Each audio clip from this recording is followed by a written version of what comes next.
This is our second peer review for BCM 302. It's week 12. We've had a couple of weeks since our last peer review, so there's lots to reflect on, and we're going to be talking a bit about that in this video. Yep. So I'm Alex. I'm Ella. I'm Claudia. I'm Lara.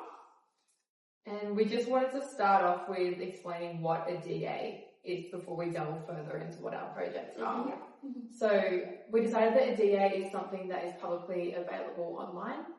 Yeah, that's just... So the baseline, what it is. Yeah. And obviously we've all, that's a pretty broad definition, but we've all gone our own separate, little executions of that. So Do you want to refresh what we've been working on? Yeah, so my DA is called Freelance Futures. It's a TikTok account sharing short form content online, and its purpose is to create an online community.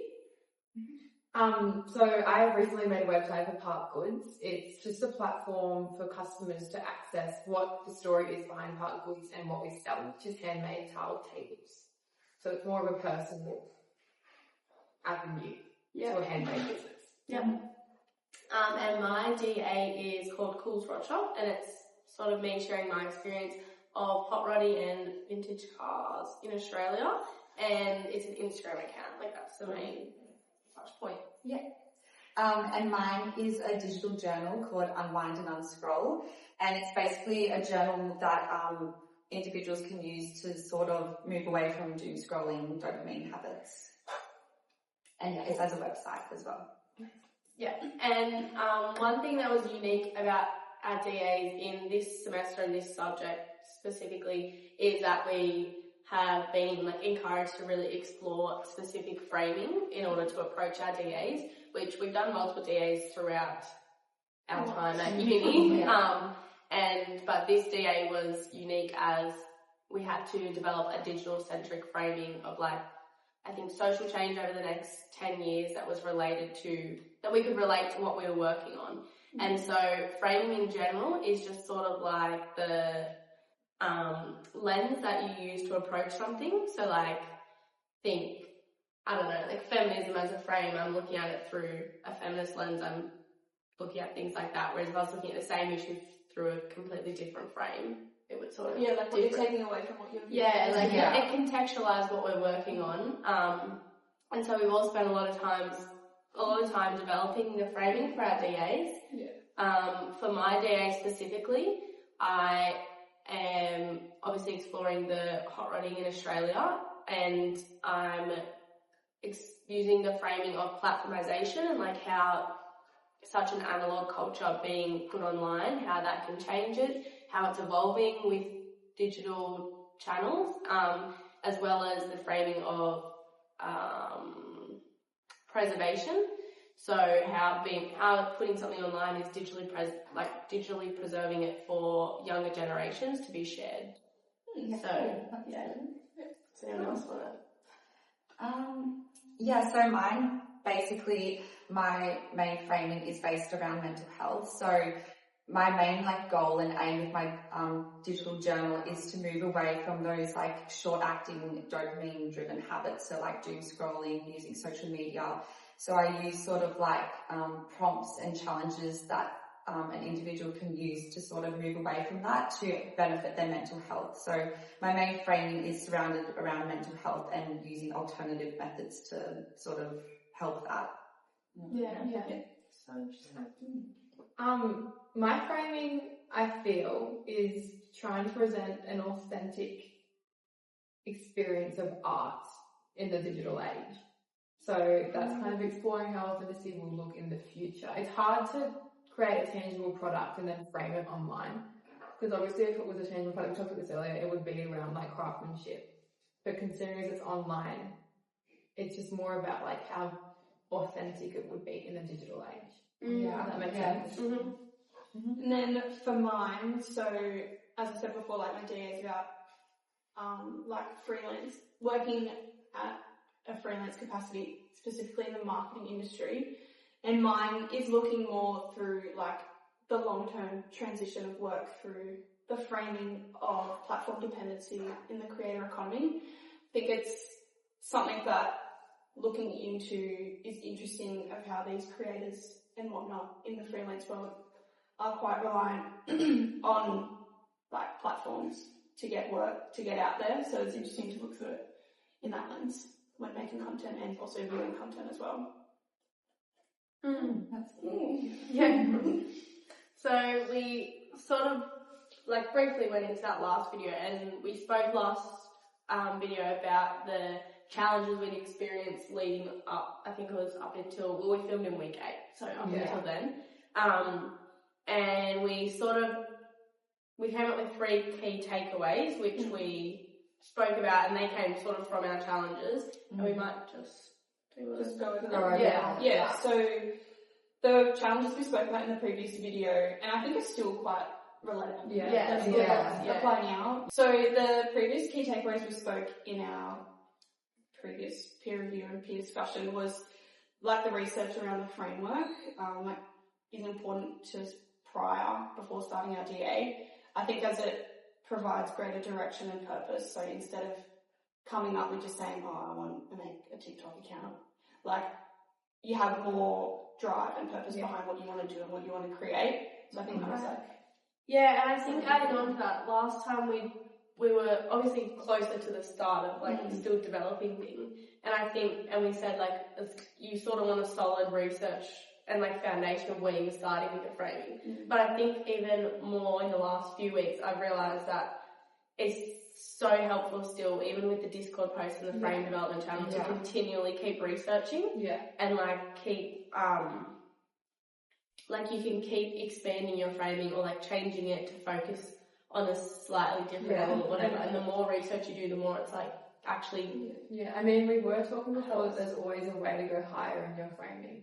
But like that's like a very minute lens. There's always a different perspective you can look at your framing from. You just got to think about it. And like research it up. And I think like also initially like, well for me, I thought like I had to choose one framework before my DA and that was what I had to run with. But I think from like discussion, it can like change and evolve over time, which is good to evolve the DA basically. That leads into like, I think our second key takeaway last time was literally to let your framework and your project as a whole evolve as you go. And I think that's only become more and more relevant. And I also think like initially I was like, I don't want anything to change too much because I had like my set idea, but actually like the change is what makes it better and more like valuable in the end. It also helps you like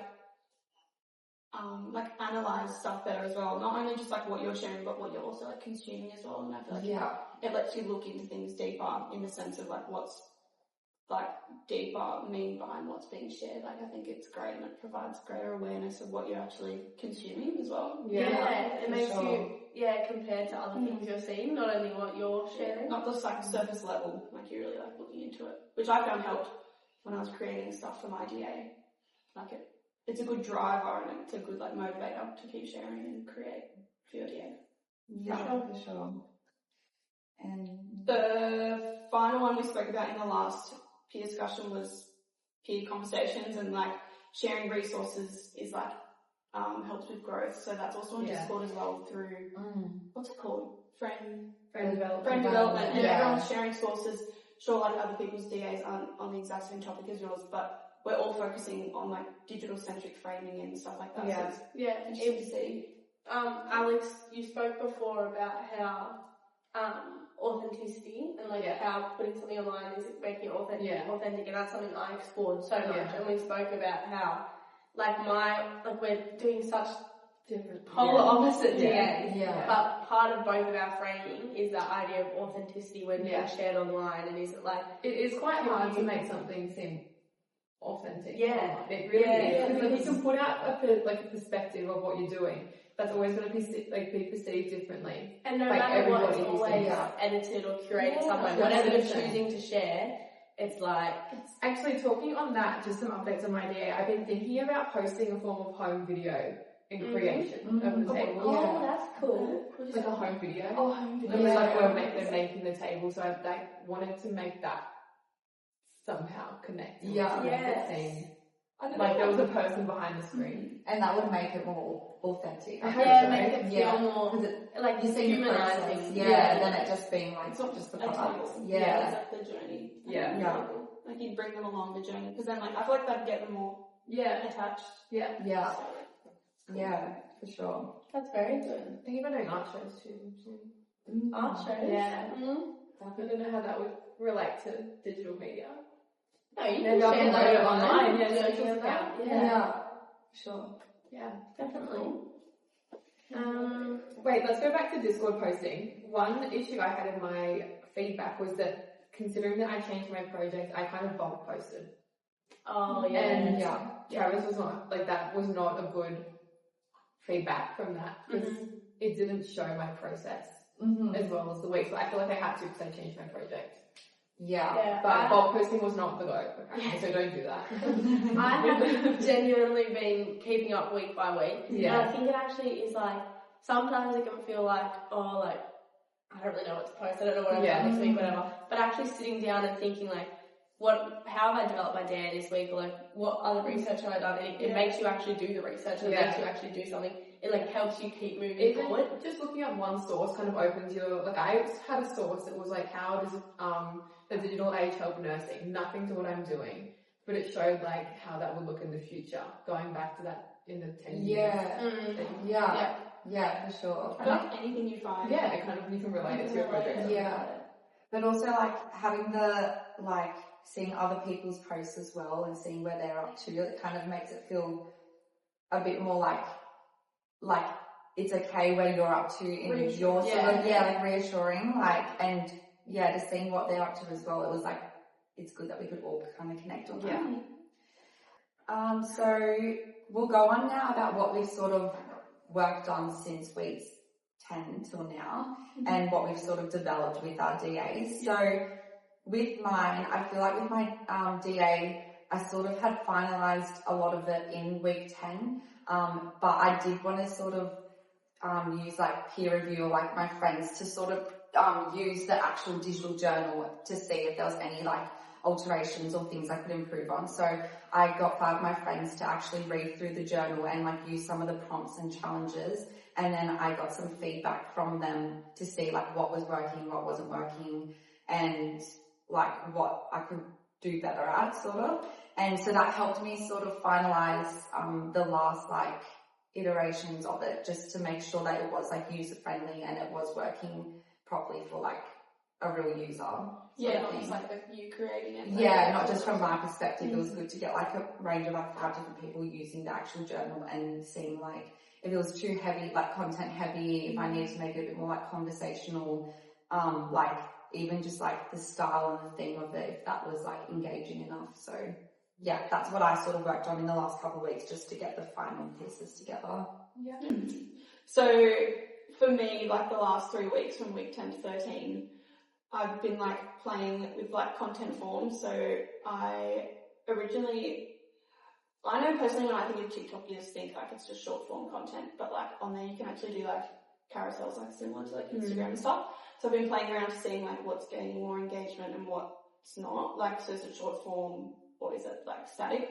So I feel like that's been like interesting to like analyze over the last few weeks to see and help me decide what is engaging my audience. Yeah. And it's like helping me drive what content types I'm posting. And Yeah. My project on the tangible side, I'll go into digital later, we've made a few new tables, which is really exciting. We're also actually getting tote bags printed and stickers made for tangible media. So I'm probably going to do that I'm going to do the stickers in the design lab and then print it on tote bags as well.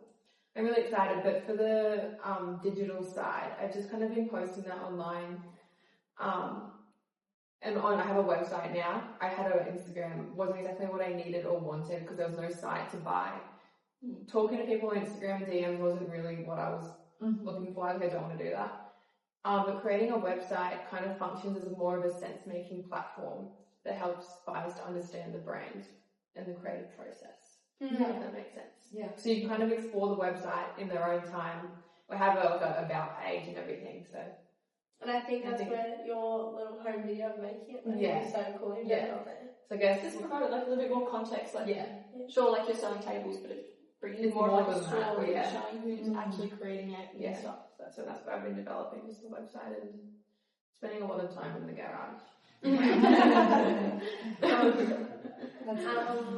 In the last few weeks, I've been like so active on my DA account.